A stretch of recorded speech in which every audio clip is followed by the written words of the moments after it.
Help support AMTV by becoming a patron, an AMTV staff member, and following us over on Twitter.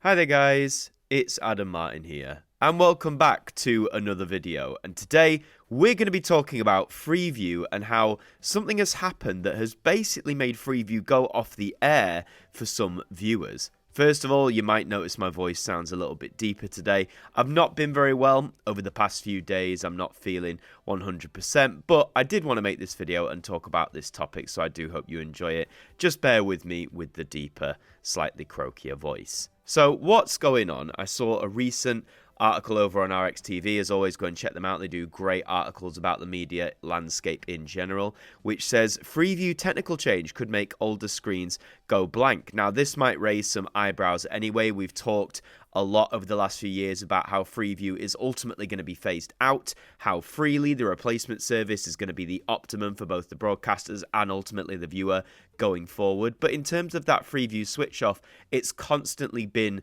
sort of up and down, back and forth. We've had some say it's going to happen in about 10 years time, in the mid-2030s. Some are saying it's going to last even longer than that, and some are suggesting that it needs to be pulled as soon as possible. So this article title might raise your eyebrows. Let's see what's going on. The big change this week on Freeview was the launch of ITV Quiz, which replaced ITVB on Monday morning, which we did talk about as well. We did a whole video covering the launch of ITV Quiz, so go and check that out if you're curious. But elsewhere, broadcast engineers were making a further configuration change. Down in the lower reaches of the Freeview channel list, a lesser-known channel was about to make history. Channel 71 is the home of That's TV3. Like its sister channels, it screens a mix of music and vintage TV shows. During Monday, changes were made to how the channel is broadcast. The That's TV channels, personally, I've never really watched them. I know, like it says, it shows music, vintage TV shows, which is always good, but I've never really had that much of an appeal to check these out. I know some of you guys enjoy them, but let's see what the change is. If you have an older non-HD Freeview TV or box, it's worth switching over to see what happens. So the test: if you can watch Freeview channel 71, then your TV is compatible with the change. If your TV refuses to display a picture, your TV is not compatible. You may see a black screen or an error message. You will also not hear any sound. So I know it says worth switching over to see what happens, but I mean, if the result is that you're not going to get any sound or even a picture, might be a bit dubious. So what is the problem with this change? Well, it's that That's TV3 is now going to be broadcasting using the MPEG-4 AVC video codec. The sound as well has changed to the HEAAC audio codec. So why is that such a big change? Well, until now, MPEG-4 and AAC sound has only been used for services broadcast in the newer DVB-T2 standard. Older TVs simply ignore them as they don't support DVB-T2, not even adding the channels to main channel list. For example, an old Freeview TV will not add BBC One HD on channel 101 or You and Eden on channel 57. So older TVs basically are no longer compatible with what newer channels or channels that are adapting their codecs, both video and audio. It's not going to work. Now, before we go on, some would say, well, this can't be a big deal, surely, because, you know, you might think I've got a HD compatible TV or a newer TV. You might even have a freely capable TV. So you might think, what's the big deal? But, you know, as we've established before, millions of people still use Freeview, and I would hazard a guess that a fair chunk of them are using older TVs. And I'm talking more about those with less disposable income, you know, those who have less money to necessarily spend on a TV upgrade, or a TV upgrade is relatively low down on the pecking order. You know, you want to prioritize other things like food and paying bills and things like that. But also, I think there are swaths of people, particularly the eldest generation, who might just, as long as they can get the TV on. My grandmother was a prime example of this. With her TV, when she was around, you know, if she could get the TV on and access the channels she wanted, namely the main channels, then she was happy. She wouldn't have been bothered about a high-definition television. She wouldn't have been bothered about Freely or anything like that. And I'd hazard a guess, like I say, there's a good amount of viewership that are also on that same mindset. So upgrading a television just to gain access to, you know, That's TV3 or other channels like it, it wouldn't be worth it. About this latest change, it's saying it's using DVB-T1 for the first time. The channel will always appear in the channel list regardless of device. even if the device can't handle MPEG-4. Oh, right, okay. So in this case with That's TV3, even if you do have an older Freeview box or Freeview telly, it will appear, but you just might not be able to access the channel. That seems to be the distinction here. The switch affects a small number of older TVs and set-top boxes, generally purchased either before or during the UK switchover from analogue to digital terrestrial broadcasting, which went on for quite a long time. When did it start? Was it like 2007, 2008? And it wasn't fully complete until around 2012. So it's saying if you bought a TV or a set-top box from around that time, say between 2007 to 2012, then you might be the ones most affected by this. These devices are going to be more than a decade old and perhaps more likely to have been moved to other rooms to be used as second or third TVs, absolutely. That's also been a growing trend as well that I know people do, whereas instead of just simply throwing the TV out, if they've got space to put it, in a child's bedroom or in the kitchen or, anywhere like that, then that's what they'll do with it. Freeview has kept quiet about the change, which received prior written approval from broadcast regulator Ofcom. It's not known if the change is permanent. I'd be very surprised if it was only temporary. However, broadcasters may hope the change does remain unnoticed. That would indicate that there are sufficiently small numbers of incompatible TVs and set-top boxes around to warrant considering switching other services across. With regards to the adoption of HE-AAC sound, it's been a requirement for Freeview receivers to support the codec since the early 2010s. Okay, so it seems that the audio codec is less problematic in this shift than the video codec is, because, as it says, if it's been a requirement for around 15 years now, TV should take that into account. I think this will go unnoticed generally, even, videos like this where we're talking about it, because whilst, like I say, there are probably swaths of viewership that will have this issue, I do think out of the 15-16 million homes that still use Freeview, it is going to be the minority, if I'm going to be completely honest. Don't get me wrong, all viewers should try and be catered for in terms of adapting. Like we've talked about when moving to Freely, all viewers need to be catered for, and some may need assistance in that transition. But we all do ultimately need to embrace change. Things do change, and especially in the TV landscape over the next decade, things are changing and are set to continue to change at a very rapid pace. I do understand why they've done this, and I think we're going to get more channels doing this ultimately. But I think particularly when you get to the bigger channels, because no disrespect to That's TV3, I'd say that's a very minor player with a very minor viewership compared to the big boys of UK broadcasting like the BBC, ITV, Channel 4, etc.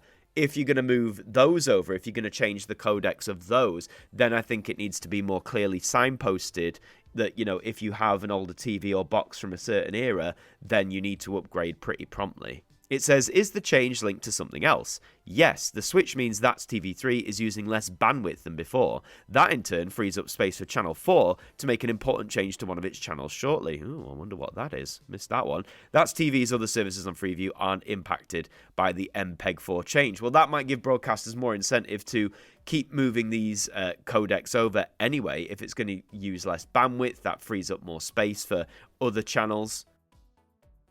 It says, will the change improve picture and sound quality? The switch could have provided better quality picture and sound if That's TV3 had retained its existing bandwidth. In this instance, the bandwidth used for That's TV3 has been cut. The picture resolution is now 544 by 576, reduced from 720 by 576. So the answer's no. Oh, right, I might have to walk that back then. So if we're using less bandwidth, that decreases the amount of picture resolution you can get. That's surprising. Well, I guess, again, for smaller channels like That's TV3 with less viewership, cutting the picture resolution, particularly since it shows a lot of music, older music videos and vintage shows that were made with less picture resolution, then I guess that makes sense for them to do that. This seems to be then for the main broadcasters. They won't want to lose picture quality, especially if they're touting HD channels, so maybe they won't. Maybe this change, if it happens again, will be restricted purely to smaller channels. The question's asked about wasn't MPEG-4 AVC used before. It said back when Freeview had to share the digital terrestrial TV bandwidth with pay TV services, BT briefly carried two sports channels that were broadcast in MPEG-4 AVC. But these encrypted services were specifically targeted at viewers using one of BT's earliest TV boxes, not Freeview ones. Later, BT migrated subscribers to their UView-based IPTV service, and the channels were removed from DTT. In 2007, Sky planned to replace its Freeview channels with pay TV service Picnic. Sky had hoped to persuade Ofcom to allow it to switch to MPEG-4 to keep Sky News on the platform. Ofcom did not approve of the plans, and Picnic died before it launched. So there's been little inroads into MPEG-4 AVC before, it seems, with some of these, but they've never really been widespread as they could potentially be now. And with some analysis, how could it benefit Freeview, this change? It says that TV3 is an ideal testbed for the Switch. It's a lesser watched channel, as I've been saying, but it has a level of universal coverage that is normally only reserved for public service broadcasters. It piggybacks on the signal that carries ITV1 and Channel 4 across the country, or STV in central and northern Scotland, and the vintage content on the channel is more likely to attract older viewers, absolutely. They're more likely to be reliant on Freeview, and perhaps less likely to spend money on brand new TVs. In other words, you're more likely to have viewers who could be affected by the change. But if there are few complaints, it indicates there probably aren't many incompatible devices still in use. It's a similar situation to the recent closure of the BBC standard definition channels over on satellite. The BBC had suspected the number of affected viewers would be small. And the writer, Mark Thornham, says, "I understand volumes of calls to the help scheme was even less than expected. The number of viewers still using older devices may have been overestimated." So that's TV3 then, like it says, seems to be the ideal testbed for it, because like I said, some older audiences are less likely to go and splurge money on a new television, particularly if they're retired or if they're relying, say, solely on the state pension, things like that. You know, they've got to prioritize other things.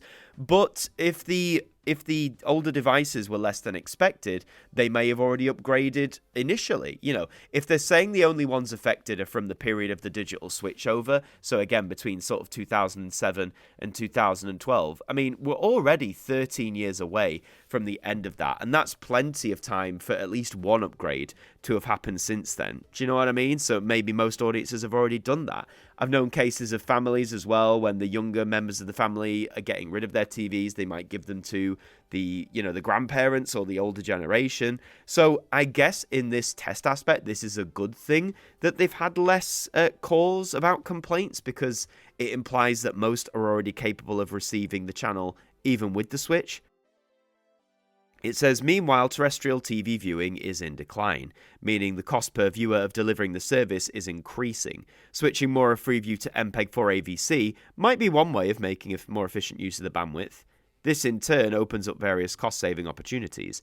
More channels could switch in the medium term with little or no impact to existing viewers, while a longer-term consensus of the future of Freeview is reached. Well, if it's going to affect picture resolution, then like I say, I'd predict maybe only the smaller channels or ones that focus on showing older content that wasn't made in a HD format might switch over to this, but I'd be very surprised if the main channels were to do this anytime in the near future. But it seems indicative of the way that it's going. But again, if you have a TV of this era, then it might imply that certain channels are just going to go off air for you. So maybe just make sure you're covered in that aspect.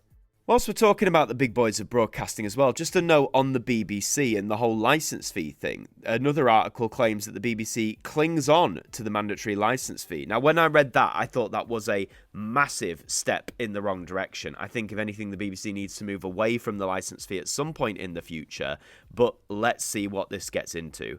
It says the Director General, Tim Davie, has said he's in favour of reforming the licence fee ahead of the start of a charter renewal talks with the government this year.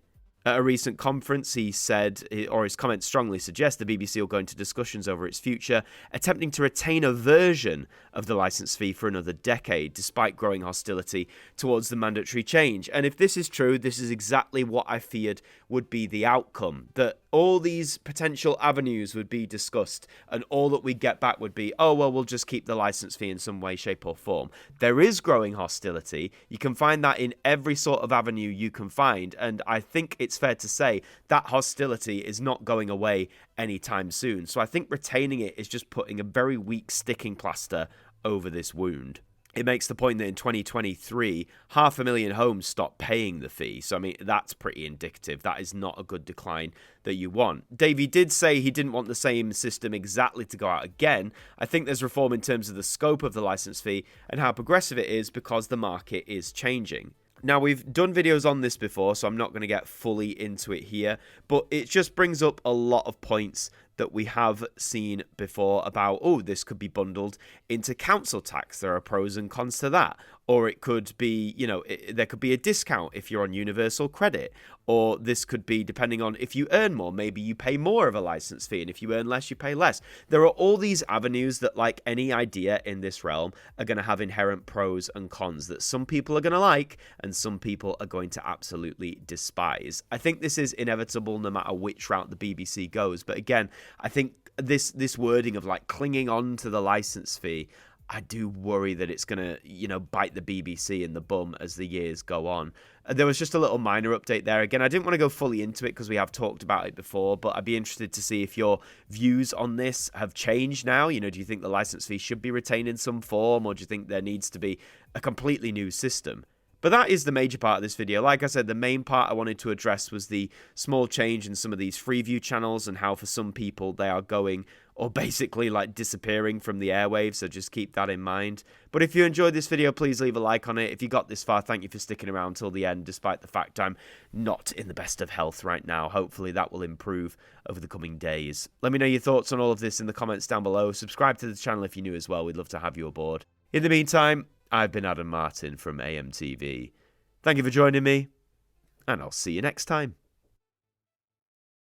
Thank you to our patrons for helping to support the show, and a special thank you to Macra, Sean Nock, Dord Khan, Liam Domain, AJ Mac 200017, Deck, Jen, Traffy, Mr. Eurovision 1986, Marnanel Thurman, 40-something Manchild, Jerry Ralph, John McLeod, James Wallace, Ben, Stephen Oliver, Shadowfiend 180X, Swan Ronson, Adam Gamer, Sir Fonzie Daz, Seraphic Euphoria, Real Random, Matthew Elliff, Pigeon's House, Shah H, Robert Oliphant, Dave Batten, Real Team Foxy Plays, Leonard Starbuck, and Kevin Mallon, our AMTV staff members.